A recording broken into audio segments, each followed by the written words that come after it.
Renungan Pagi Maranatha oleh Ellen G. White, 13 Agustus 2026.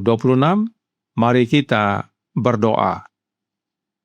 Bapa kami yang di sorga, Allah pencipta langit dan bumi, laut dan segala isinya, Allah yang maha besar, maha kuasa, sumber segalanya, yang kami sembah selalu melalui anak-Mu yang tunggal, Yesus Kristus. Terpujilah Yesus, anak Allah yang maha tinggi, yang adalah gembala kami yang baik. Pada pagi hari ini kami bersyukur boleh bangun dan berbakti dan sebagaimana membaca dan mendengarkan nasihat firman-Mu, kiranya ini menjadi pertobatan bagi kami semua, agar tidak mengandalkan diri dan fanatik, tetapi bergantung kepada firman-Mu dan pada anak-Mu, ya Tuhan. Beserta kami sepanjang perbaktian ini kehendak-Mu yang jadi, ampun kami akan dosa dan salah, karena kami berdoa hanya dalam nama anak Allah yang tunggal, Yesus Kristus, yang adalah Tuhan dan Juru Selamat kami. Amin. Renungan hari ini akan dibacakan oleh Saudara Nemani Singarimbun. Kepada Saudara Nemani, kami persilahkan. Terima kasih. Selamat pagi saudara-saudaraku dalam Tuhan.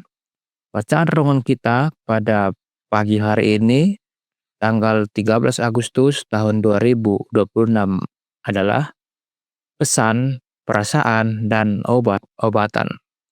Aku memperoleh pengertian dari titah-titahmu, itulah sebabnya aku benci segala jalan dusta. Mazmur 119 ayat 104. Ada banyak roh-roh yang gelisah yang tidak mau tunduk pada disiplin, sistem, dan ketertiban. Mereka berpikir bahwa kebebasan mereka akan dibatasi jika mereka menyingkirkan penilaian mereka sendiri dan tunduk pada penilaian orang-orang yang berpengalaman. Pekerjaan Allah tidak akan maju kecuali ada kerelaan untuk tunduk pada ketertiban dan mengusir roh fanatisme yang sembrono dan tidak teratur dari pertemuan mereka. Kesan dan perasaan bukanlah bukti yang pasti bahwa seseorang dipimpin oleh Tuhan. Setan, jika tidak dicurigai, akan memberikan perasaan dan kesan. Ini bukanlah penuntun yang aman. Semua orang harus benar-benar mengenal bukti-bukti iman kita. Dan studi besar yang harus dilakukan adalah bagaimana mereka dapat menghiasi pengakuan mereka dan menghasilkan buah bagi kemuliaan Allah. Untuk beberapa waktu, seorang pasien di Battle Creek Sanitarium, berpikir bahwa ia sedang memperoleh terang baru. Ia sangat sakit dan segera akan meninggal. Mereka yang mendengarkan pandangannya menyimak dengan penuh semangat, dan beberapa menganggapnya diilhami. Bagi banyak orang, penalarannya tanpa cacat. Mereka menceritakan tentang nasihat-nasihatnya yang kuat di kamar sakitnya.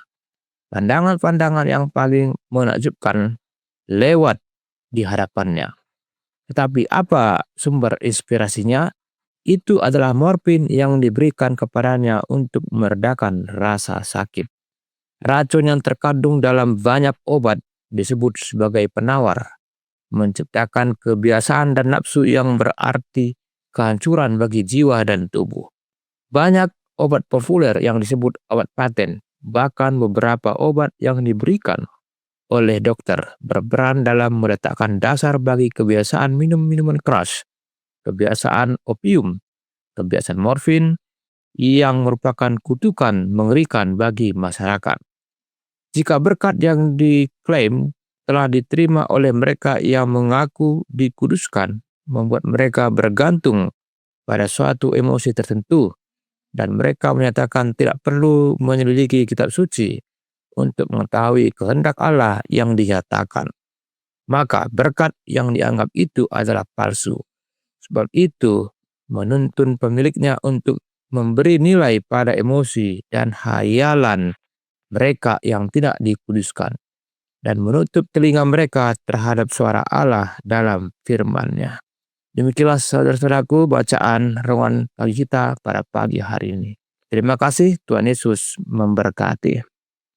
Terima kasih atas penata layanan Saudara Nemani. Tuhan Yesus memberkati. Selamat pagi saudaraku dalam Tuhan. Pada tahun 1853 ada seorang yang bernama Jonathan Cummings yang membuat perhitungan perkiraan tentang kedatangan Yesus. Cummings menyatakan bahwa Yesus akan datang pada musim gugur tahun 1853 atau musim semi tahun 1854. Oleh karena hal ini, Nyonya White menuliskan nasihat yang berikut ini yang terdapat dalam Testimonies for the Church volume 1 halaman 409 paragraf 2. Proklamasi tahun 1854 diiringi oleh roh yang bukan berasal dari Allah. Itu adalah roh yang gaduh, kasar, ceroboh, dan mudah tersulut emosi.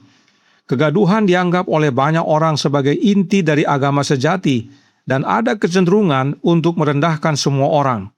Banyak yang menganggap ini sebagai kerendahan hati, tetapi ketika pandangan mereka ditentang, mereka akan langsung menjadi bersemangat, menunjukkan sikap yang angkuh, dan menuduh mereka yang tidak setuju dengan mereka sebagai orang yang sombong dan menentang kebenaran dan kuasa Allah. Inilah yang Roh Nubuat nyatakan sebagai fanatisme.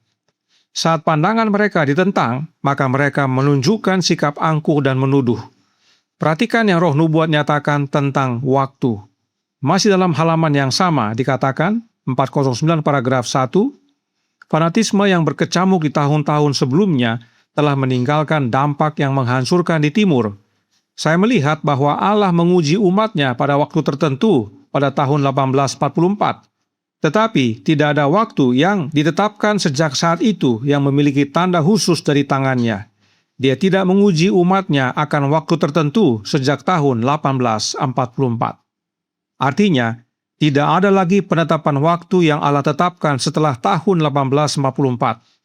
Namun, ada pergerakan di Amerika bagian timur yang dipimpin oleh Jonathan Cummings yang menetapkan bahwa Yesus akan datang di tahun 1854.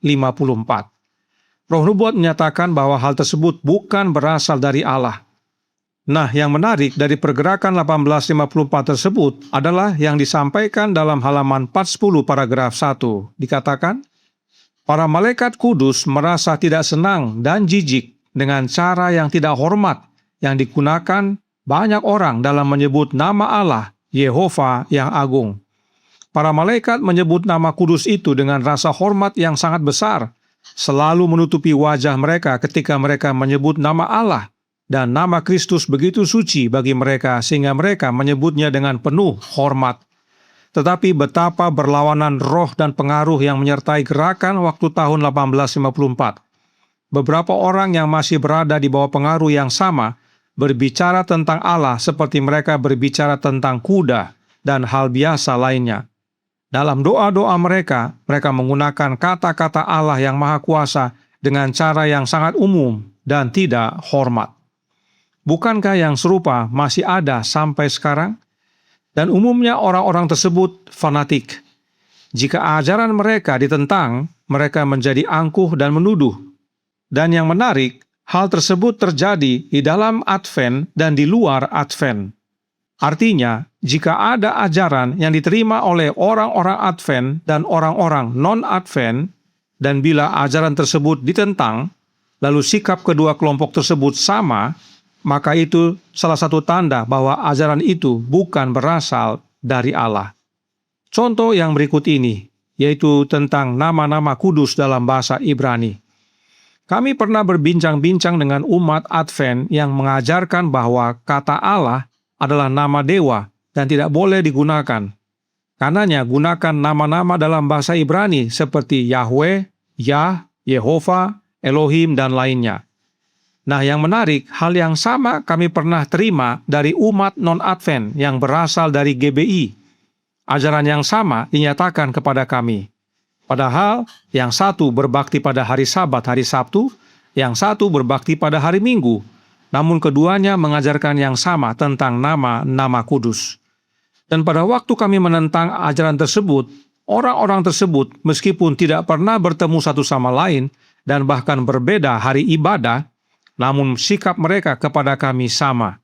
Sikap angkuh karena mereka melihat kami menyakiti Allah, kata mereka, sebab memanggil nama Allah dengan yang salah. dan menyalahkan kami karena kami tidak mau menuruti ajaran mereka. Ini bukti fanatisme dan bukti bahwa ajaran tersebut bukan berasal dari Allah. Inilah roh yang dinyatakan dari pergerakan tahun 1854 tersebut, dan roh tersebut masih ada sampai sekarang. Karenanya, renungan pagi hari ini mengutip yang Roh Nubuat sampaikan tentang pergerakan tahun 1854 itu dalam Maranatha halaman 233 paragraf 2. Ada banyak roh-roh yang gelisah yang tidak mau tunduk pada disiplin, sistem, dan ketertiban. Mereka berpikir bahwa kebebasan mereka akan dibatasi jika mereka menyingkirkan penilaian mereka sendiri dan tunduk pada penilaian orang-orang yang berpengalaman. Pekerjaan Allah tidak akan maju kecuali ada kerelaan untuk tunduk pada ketertiban dan mengusir roh fanatisme yang sembrono dan tidak teratur dari pertemuan mereka. Bahkan, ada yang mempunyai penglihatan karena pengaruh morfin. Oleh karenanya, Roh Nubuat ingatkan kita semua dalam Signs of the Times tanggal 28 Februari tahun 1855 paragraf 3. Ada ribuan orang yang tertipu karena mengandalkan emosi tertentu dan mengabaikan firman Allah. Mereka tidak membangun di atas satu-satunya fondasi yang aman dan pasti, firman Allah.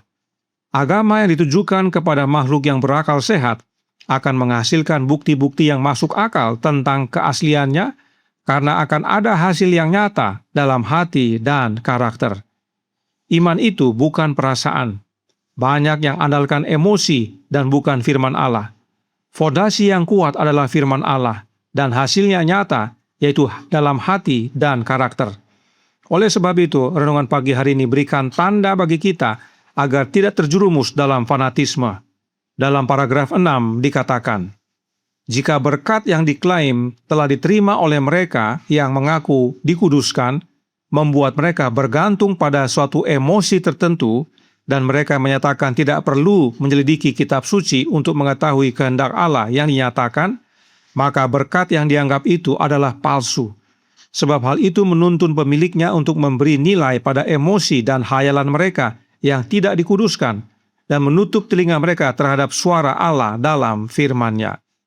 Inilah tanda bagi kita jika ada unsur fanatisme dalam sebuah ajaran, yaitu bergantung pada emosi dan bukan pada firman Allah. Karenanya, Roh Nubuat ingatkan dalam Signs of the Times tanggal 28 Februari 1855 paragraf 3. Bukti terbaik iman dalam Kristus adalah ketidakpercayaan pada diri sendiri dan ketergantungan kepada Allah. Fanatisme adalah tanda andalkan diri, tetapi pengudusan andalkan Allah. Kiranya menjadi pembaharuan bagi kita semua. Tuhan memberkati, saya bawa dalam nama Yesus. Amin. Mari kita berdoa.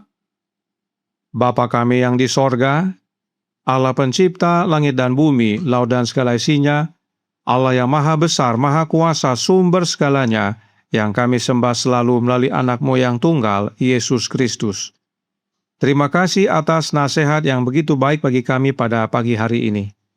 Sebab banyak orang dari dulu sampai sekarang yang mengandalkan perasaan dirinya, yang mengandalkan dirinya sendiri dalam mengabarkan sesuatu, yang mana bila mana ditentang akan membuat dia emosi, menjadi angkuh dan mempunyai sikap menuduh bagi yang tidak mau menerima.